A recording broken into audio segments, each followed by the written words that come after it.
ಈ ಎರಡು ವೈಯಕ್ತಿಕವಾದ ಜಗಳವನ್ನ ಇಡೀ ಧರ್ಮಸ್ಥಳಕ್ಕೆ ಕೆಟ್ಟ ಹೆಸರು ಬರ್ತಕ್ಕಂಥ ಕೆಲಸ ಆಗ್ತಾ ಇದೆ.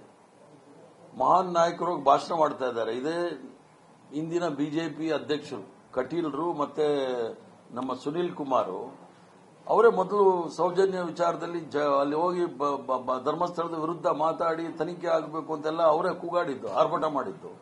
ಇವತ್ತೇನೋ ನ್ಯಾಯ ಕೊಡಿಸ್ತೀವಿ ಅಂತ ಹೋಗಿದ್ದಾರೆ. ಭಾರತೀಯ ಜನತಾ ಪಾರ್ಟಿ ಅವರಿಗೆ ಬಡವರ ಬಗ್ಗೆ, ಹಸಿವಿನ ಬಗ್ಗೆ, ಉದ್ಯೋಗದ ಬಗ್ಗೆ, ನಿರುದ್ಯೋಗದ ಬಗ್ಗೆ ಇವೆಲ್ಲ ಮಾತಾಡ್ಲಿಕ್ಕೆ ಅವ್ರಿಗೆ ಗೊತ್ತಾಗೋದಿಲ್ಲ. ಅವ್ರಿಗೆ ಮಾತಾಡಕ್ ಬರೋದೇ ಪಾಳು ಬಿದ್ದಿರೋ ಸ್ಮಶಾನ, ಮುರುಕು ಬಿದ್ದಿರೋ ದೇವಸ್ಥಾನ, ಆಮೇಲೆ ಈ ಕೆಲಸಕ್ಕೆ ಬಾರದಿರೋ ಯಾವುದಾದ್ರೂ ಪೂಜಾ ಮಂದಿರಗಳನ್ನ ಹುಡುಕ್ತಾರೆ ವಿನಃ ಬಡವರು ಜೀವನ ಕಟ್ಕೊಳ್ತಕ್ಕಂಥದ್ದು ಯಾವ ರೀತಿ ಅನ್ನೋದನ್ನ ಎಲ್ಲೂ ಸಹ ಭಾಷಣ ಮಾಡಕ್ಕೆ ಅವ್ರಿಗೆ ಬರೋದೂ ಇಲ್ಲ. ಆದ್ರಿಂದ ಇವೆಲ್ಲ ಹುಡುಕ್ತಾ ಇರ್ತಾರೆ. ಅದಕ್ಕೆ ಸರ್ಕಾರ ಶಕ್ತಿತ್ವವಾಗಿದೆ, ಅದಕ್ಕೆ ಸರಿಯಾದ ಉತ್ತರ ಕೊಡುತ್ತೆ. ನಮ್ಮ SIT ಅವರು ಒಳ್ಳೆ ಕೆಲಸ ಮಾಡ್ತಾ ಇದ್ದಾರೆ. ಆದ್ರೆ ಅದು ಕಾಲ ಮಿತಿ ಮಾಡೋದು ಒಳ್ಳೇದು. ಯಾಕಂದ್ರೆ ಅದು ಅಗತ್ಕೊಂಡು ಹೋಗ್ತಾ ಇದ್ರೆ ವರ್ಷಾನುಗಟ್ಟಲೆ ಹೋಗುತ್ತೆ.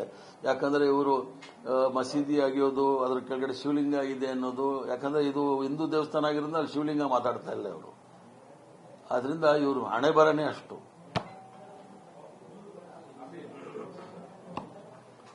ಧನ್ಯವಾದಗಳು, ನಮಸ್ಕಾರ.